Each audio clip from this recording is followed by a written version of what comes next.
this airport requires renovation.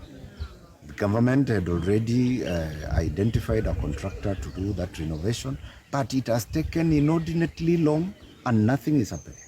We've been pushing, and I've been talking about this for quite a long time, telling government if they can renovate this airport and have this airport useful, okay, have flights coming in and going out, we will have given Lokichogio another lifeline.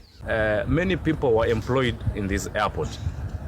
Second, there are other industries that are dependent on this airport, like the hotel industry and the transport and logistics sector. These are industries that have died just because the airport is not operational. And there is a lot of people that have lost jobs. Hii airport ilivyokuwa penye iko ni airport moja ambayo inategemewa sana na katika jumuiya ya East Africa. Nasema hivi kwa sababu hata ile nafasi kidogo iliyobaki ya mita 800 hadi wa leo kuna mandege ambazo zinashuka kutoka upande za kutoka Egypt zikielekea South Africa. Hapo ndio transit yao, wanasimama, wanapata kufanya refueling yao hapa, alafu na wanaendelea na safari zao. Sana sana wale mandege ambayo ni madogo